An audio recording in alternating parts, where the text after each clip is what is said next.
Hello students, D block को आगे बढ़ाते हुए चलिए बात करेंगे next property of the D block elements, SRP data, trends in SRP data.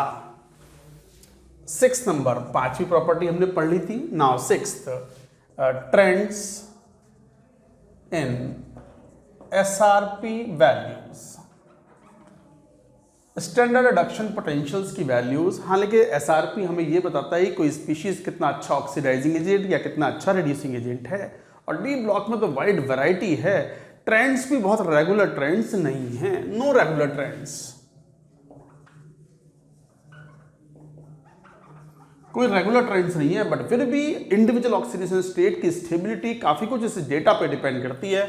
And we are going to talk about M3+ M2+ data, SRP, and M2+ M solid SRP. This tells you about the stability of the +2 oxidation state, and this tells you about the relative stability of the +2 and +3 oxidation state. जैसे मैं example लेके बात बताऊं, पहले एक point लिखेंगे। क्या point लिखो? Stability of a particular oxidation state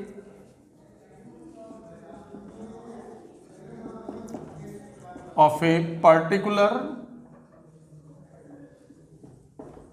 oxidation state depends on various factors like ionization energy,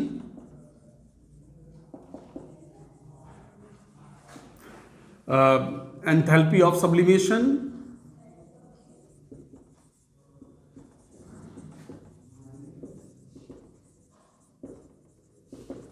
enthalpy of sublimation, hydration enthalpy, etc.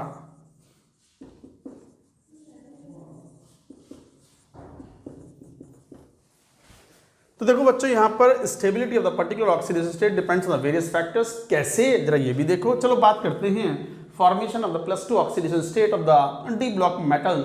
वैसे भी मैंने कहा कि डी ब्लॉक का सबसे कॉमन ऑक्सीडेशन स्टेट +2 होता है, ऑलमोस्ट ऑल एक्सेप्ट कौन, स्कैंडियम, बाकी सभी शो करते हैं +2 ऑक्सीडेशन स्टेट। तो जैसे M सॉलिड, अब रूम कंडीशन पर तो सॉलिड ही होती हैं। और stability of the particular oxidation state in solution, generally redox data की जो हम बात करते हैं वो सॉल्यूशन में बात करते हैं, एक्वस सॉल्यूशन में। तो M+ एक्वस 2+ ले लो, +2 इलेक्ट्रॉन। इस प्रोसेस का डेल्टा H किस पर डिपेंड करेगा, जरा देखना। आप एक बॉर्नियर साइकिल बना लो, पैरेलल पाथ, थर्मोकेमिस्ट्री पढ़ा तो ये सब मालूम होता है बच्चों को। तो M सॉलिड को आप एंथैल्पी ऑफ सब्लिमेशन प्रोवाइड करो, M गैस बन गया। अब delta H I1 plus delta H I2 provide कर दो, M2+ गैस बन गया। पानी में डुबो दो, पानी में डुबोगे, अब यहाँ एक्वस बन गया तो हाइड्रेशन हुआ होगा। तो how much of the enthalpy is released out, hydration energy किसकी, M2+ की, गैस की। ये एक एंडोथर्मिक वैल्यू है, ये दोनों भी एंडोथर्मिक हैं। एंडो मतलब हीट इज एब्जॉर्ब्ड, और ये एक्सोथर्मिक है, मतलब हीट इज रिलीज्ड आउट। तो ओवरऑल डेल्टा H, यहां से यहां आओ, आप तो जानते हो पैरेलल पाथ बनाओ तो एंथैल्पी तो एक स्टेट फंक्शन है। तो change in the state function does not depend on path followed, you can apply Hess law. Hess law का कॉन्सेप्ट ये है, पढ़ चुके हो सब, थर्मोडायनेमिक्स, थर्मोकेमिस्ट्री, इवन इलेक्ट्रोकेमिस्ट्री में पढ़ चुके हो। तो applying Hess law, what is delta H of the overall process would be equal to enthalpy of sublimation plus delta H I1 plus delta H I2 plus enthalpy of hydration. ये जो process हैं वो endothermic है, heat is absorbed, और ये process exothermic है, heat is released out. अच्छा, आप तो ये जानते हो, मान लो स्टैंडर्ड कंडीशन की बात कर रहे हैं, चूंकि स्टैंडर्ड डेटा की बात कर रहे हैं तो यहां नॉट लगा दो, नॉट लगा दो, नॉट लगा दो, नॉट लगा दो, नॉट मतलब स्टैंडर्ड स्टेट में। तो ये वैल्यूज आ गई, ठीक है, अंडर स्टैंडर्ड स्टेट। बट आप तो जानते हो किसी भी प्रोसेस की फिजिबिलिटी आप कहां से चेक करते हो, गिब्स फंक्शन से। तो आप तो ये तो जानते हो, delta G0 is equal to delta H0 for the reaction minus T delta S0। तो इसका मतलब ये बात पता है कि डेल्टा एच नॉट जितना नेगेटिव होगा तो more negative delta H naught supports और favours delta G naught to be more negative. तो डेल्टा एच नॉट जितना ज्यादा नेगेटिव होगा डेल्टा जी उतना ही ज्यादा नेगेटिव होगा। और डेल्टा जी नॉट होता किसके बराबर है? Minus N F E naught. अब चूंकि ऑक्सीडेशन प्रोसेस है, कौन सा प्रोसेस है ये? ऑक्सीडेशन। तो oxidation potential SOP E not SOP. आप जरा लिखना बंद करियो, लिखना बंद करो और ध्यान से सुनो। मोर नेगेटिव, अब ये मान लो नेगेटिव हो गया, प्रोसेस अगर प्रोसीड करना है तो ये नेगेटिव है मान लो। अगर ये नेगेटिव है, माइनस साइन आ गया यहाँ, एन हमेशा पॉजिटिव, एफ पॉजिटिव, तो ई नॉट एसओपी क्या हो गया? पॉजिटिव। तो इसका मतलब अगर ये नेगेटिव है, इफ, इसको मैं ऐसे लिख दूं ताकि ये कंफ्यूजन ना हो, इसको इफ लिख दो, इफ नेगेटिव कौन? Delta F not. तो इसका मतलब ई नॉट एसओपी क्या होगा? Positive. So E not SRP क्या होगा? नेगेटिव। ई नॉट एसआरपी मतलब इसका उल्टा प्रोसेस का। एसओपी मतलब जैसे E naught M two plus. Electrochemistry पढ़ रखा तो ये सब पता होता है आपको। और एसआरपी का मतलब इसका सिंबल क्या यूज करेंगे? E naught M two plus M. इस तरीके से रिप्रेजेंट करोगे। कहने का मतलब क्या हुआ? मतलब ये हुआ कि stability of the particular oxidation state depends on the various factors. क्यों?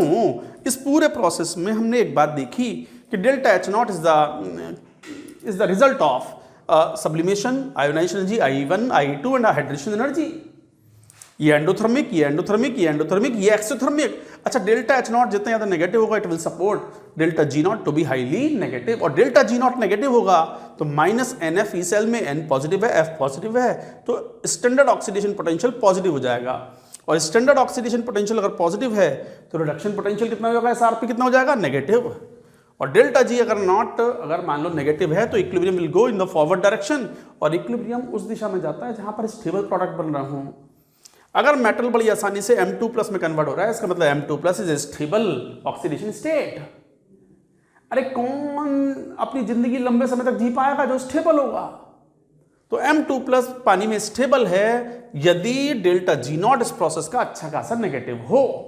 तो कहने का मतलब यह है कि अगर कोई पर्टिकुलर ऑक्सीडेशन स्टेट स्टेबल है कुछ मीडियम में from the metal in comparison to the metal, तो फिर उसका SOP should be positive. But आप तो जानते हो ज्यादा स्टैंडर्ड डेटा कौन सा होता है? SRP. SRP should be negative. तो कंक्लूजन क्या निकला? More negative is the SRP, more stable is the oxidation state, more stable is the oxidation state M2 plus. आ गई बात समझ में? कंक्लूजन ये है। इसका मतलब एसआरपी को नेगेटिव होने में कौन हेल्प कर रहा है? सब्लिमेशन एनर्जी कम से कम होनी चाहिए। खर्चा कम, एंडोथर्मिक प्रोसेस मतलब खर्चा, एनर्जी देनी पड़ रही है। और hydration energy of the ion का मतलब एनर्जी लिबरेट हुई, फायदा। एनर्जी लिबरेटेड मतलब फायदा, एनर्जी एब्जॉर्ब मतलब खर्चा। खर्चा कम से कम हो, सब्लिमेशन एनर्जी कम से कम होनी चाहिए, आयोनाइजेशन एनर्जी कम से कम होनी चाहिए। तक बोलते हैं हम जितनी कम एनर्जी में कोई इलेक्ट्रॉन रिमूव हो जाएगा, जिस एलिमेंट की आयोनाइजेशन एनर्जी अगर बहुत कम होगी, बड़ी आसानी से कैटायन बनाता है। यही कारण है एल्कली मेटल्स बड़ी आसानी से कैटायंस बना करके अपने कंपाउंड्स बनाते हैं। Alkali metals are not found in the free state, they are highly reactive. क्यों? बड़ी आसानी से वो अपना इलेक्ट्रॉन लूज करते हैं, they form the compound in the +1 oxidation state. Sodium free form में नहीं मिलेगा, you will get in the form of oxide, peroxide और क्लोराइड एंड लाइक दैट। समझ में आ गई बात? तो इसका मतलब जो एंडोथर्मिक प्रोसेस है इनमें एनर्जी जो एब्जॉर्ब हो रही है वो कम से कम होनी चाहिए, और जहां एनर्जी लिबरेट हो रही है वहां ज्यादा से ज्यादा लिबरेट होनी चाहिए। So that delta H naught should be more and more negative. Delta H naught more and more negative will help support delta G naught to be negative, so that SRP should be more and more negative. Conclusion, इस सब पूरी बात का conclusion thermochemistry है ये। पूरी बात का कंक्लूजन क्या? More negative is the SRP, greater is the stability of the oxidation state। लिख लें हो गई ना बात? नोट करो पूरी बात, note it down.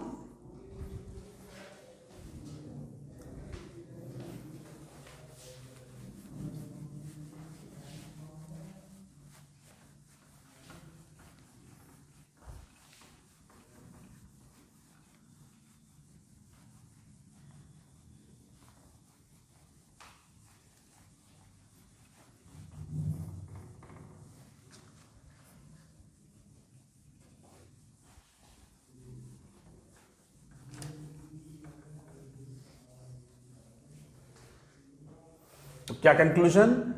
More negative is the SRP, greater is the stability of oxidation state in general.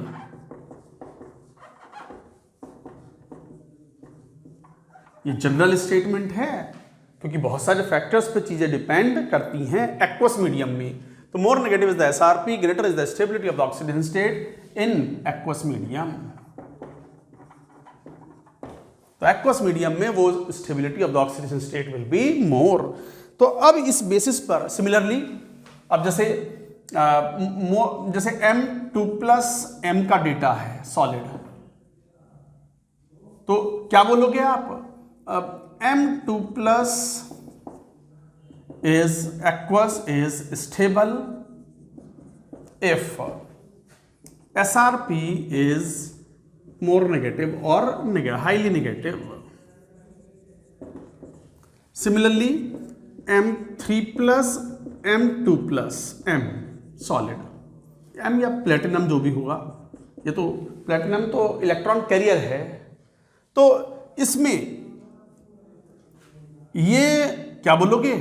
इसका meaning M3 plus aqueous is more stable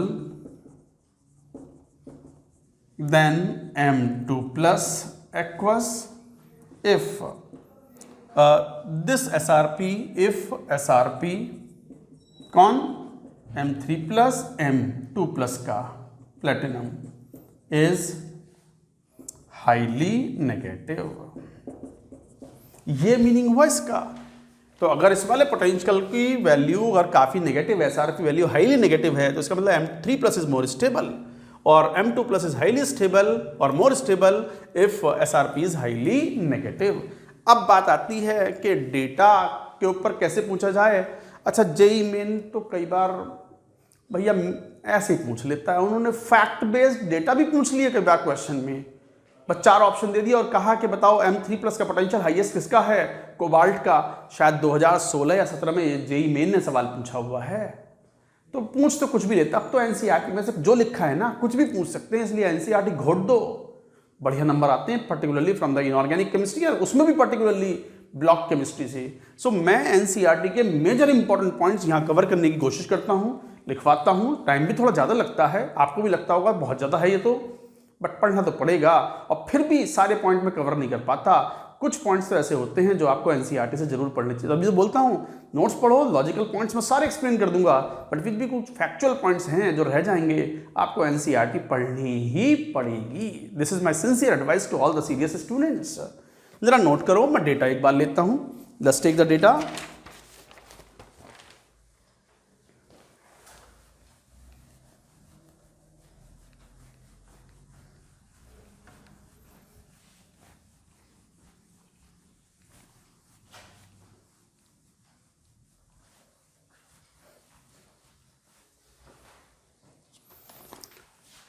titanium, vanadium, chromium, manganese, iron, cobalt, nickel, copper, zinc.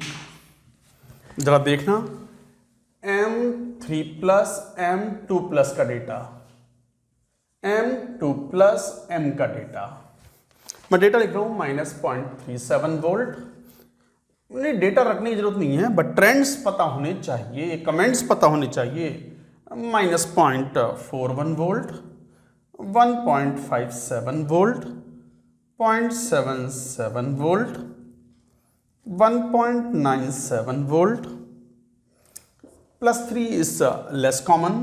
Copper 2 plus 3 में जाता ही नहीं है, rarely, और zinc तो कभी नहीं जाता. अच्छा, +2 में स्कैंडियम क्यों ना लिया? स्कैंडियम +2 शो ही नहीं करता. यहाँ भी +2 आ रहा है, यहाँ भी +2 आ रहा है, तो स्कैंडियम आएगा ही नहीं. इसलिए टाइटेनियम से शुरुआत की है. -1.63 वोल्ट, -1.18 वोल्ट, नहीं रखने नहीं है ये values.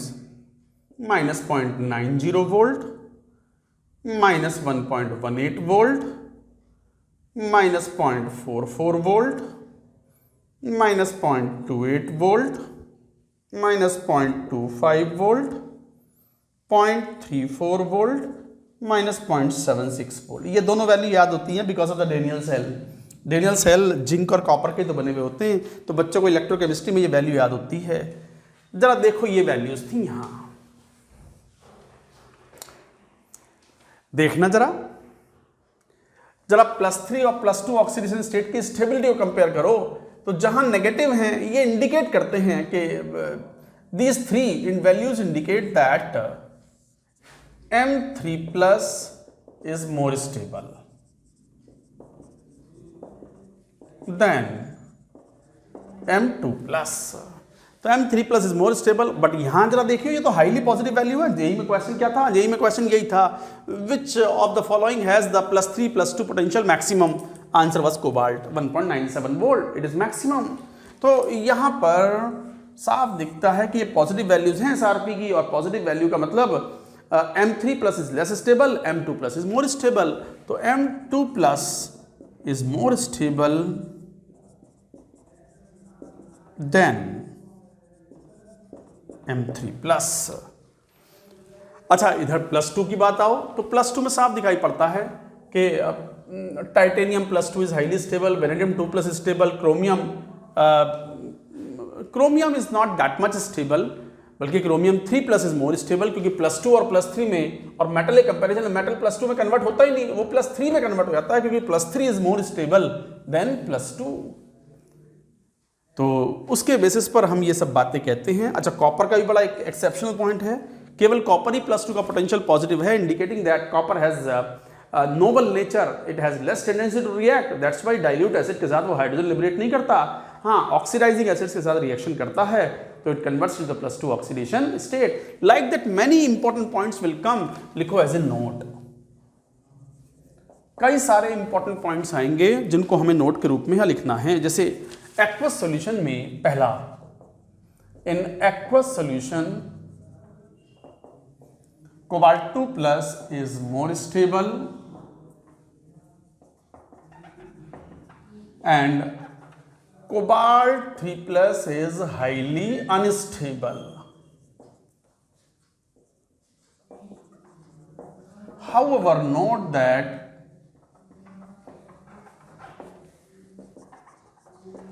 cobalt 3+ is highly stable in complex compound.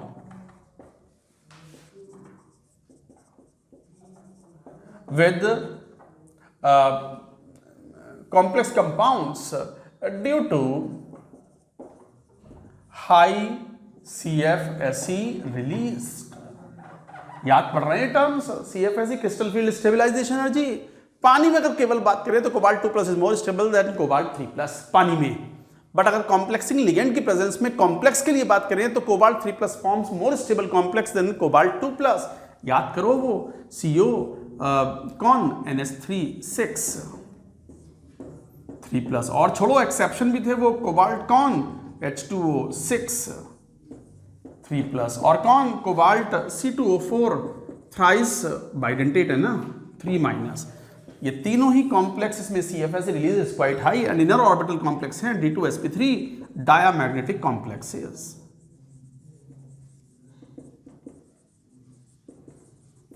तो याद रखो, एक्वस मीडियम में अगर कॉम्प्लेक्सिंग लिगेंड्स ना हो तो who is more stable? Cobalt 2+ is more stable than cobalt 3+, but however cobalt 3+ is more stable in the complex compounds rather than cobalt 2+। This is a very very important point, चाहे वो D block में important मानो, चाहे तो coordination compounds में important मानो। Coordination compounds में भी ये बात बताई है, क्वालिटेटिव एनालिसिस कैटायन में भी ये बात बताई है, जब हम कोबाल्ट 2+ पढ़ रहे थे। बताया मैंने, मुझे याद है, मुझे याद रहता है, मैं भूलता कुछ नहीं ना। आप भूल जाओ भले ही, मैं नहीं भूलता। लिखवाई ये बात इंपॉर्टेंट। तो कई बार ये बात हो चुकी है, कम से कम तीसरी चौथी बार मैं ये बात बता रहा हूं। So this is an important point.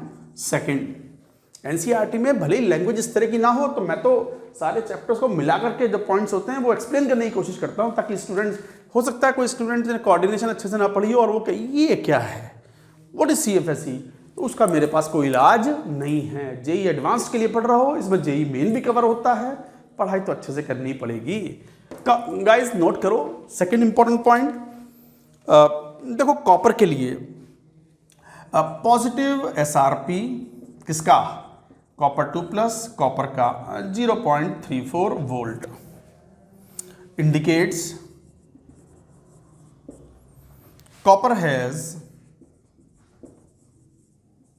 less tendency to convert into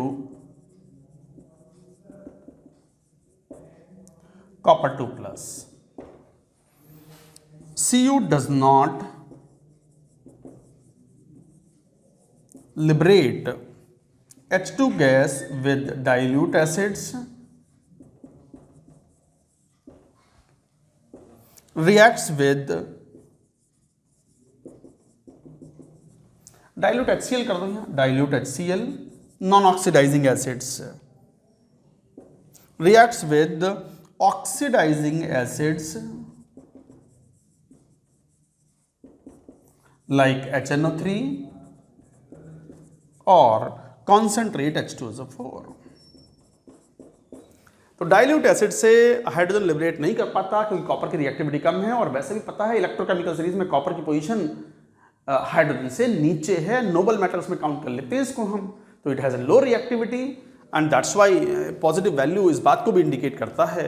अच्छा, इसका रीजन भी कई बार दे देते हैं, this is attributed to the second ionization energy of copper atom, this is attributed, this is important point, this is attributed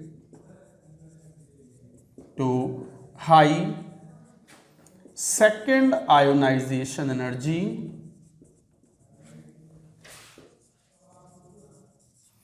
of copper।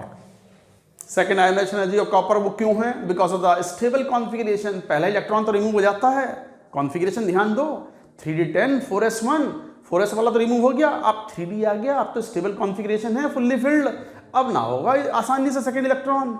हाँ, लेकिन remove तो होता ही है बट मुश्किल से होता है, it takes more energy, more endothermic process. Endothermic process मतलब अभी बोला था मैंने इन्वेस्टमेंट, फायदा नहीं investment.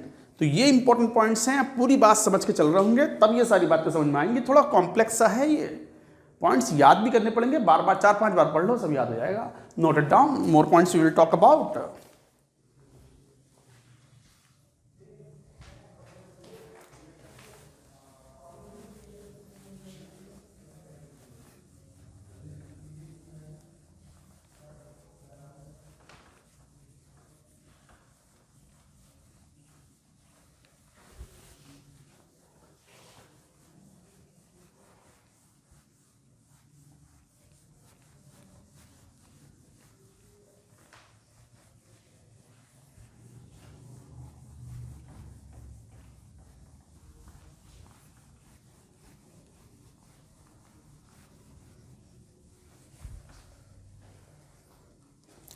The next point, third, ये पॉइंट्स हैं एक्स्ट्रा स्टेबिलिटी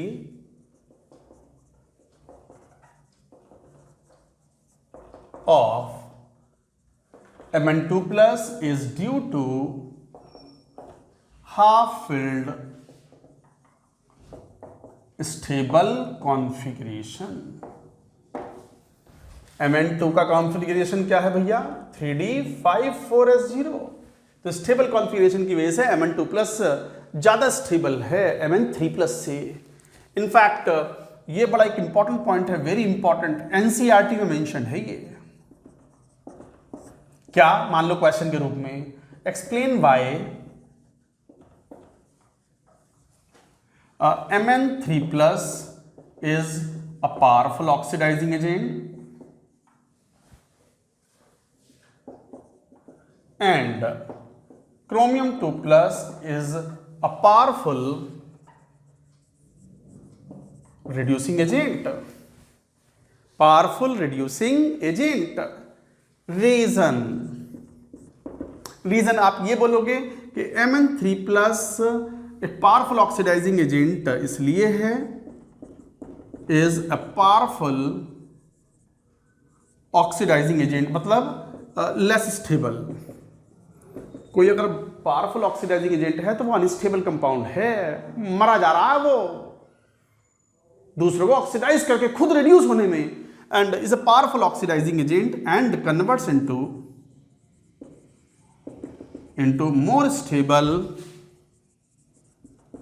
एनसीईआरटी का क्वेश्चन है, बट क्वेश्चन की गहराई तो देखो, Mn2 प्लस, क्यों 3d5 4s0, अभी बोला ही ना, fully filled half filled configuration, तो हाफ फिल्ड स्टेबल कॉन्फ़िगरेशन की वजह से। अच्छा, इसमें ऐसा क्या हो गया, क्रोमियम 2 प्लस क्या है, chromium 2 plus is a good reducing agent। chromium 2 plus is a good reducing agent as it converts to stable chromium 3 plus ion। क्यों, chromium 3 plus is stable as 3 electrons remain in T2G orbitals in aqua complex। अरे कोई भी cation होता है तो aqua complex तो बनता ही है, पानी तो है ही, पानी के एक लिगेंड के रूप में तो वर्क कर ही सकता है। तो क्रोमियम 3 प्लस में 3d3 4s0 है, इसको T2G 111 Eg00 ऐसे भी बोल सकते हैं। अच्छा, क्रोमियम 3 प्लस या क्रोमियम वाटर के साथ कॉम्प्लेक्स बना के रहता है H2O6, कोऑर्डिनेशन नंबर 6 का 3 प्लस, तो CrH2O6 3 प्लस और chromium 3 plus aqueous. This is the configuration T2G 111, और T2G मतलब लोअर एनर्जी के 3 ऑर्बिटल्स में इलेक्ट्रॉन भरेगा, तो that will provide the stability against CFS released is more negative, and that's why the chromium 3 plus is more stable. Chromium 2 plus, vanadium 2 plus, titanium 2 plus are good reducing agent and liberate hydrogen H2 from dilute acids।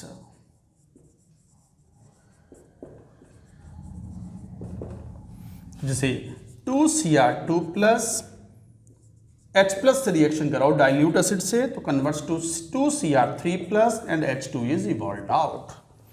It liberates the reducing power of chromium 2 plus, so it is a very good reducing agent। important point,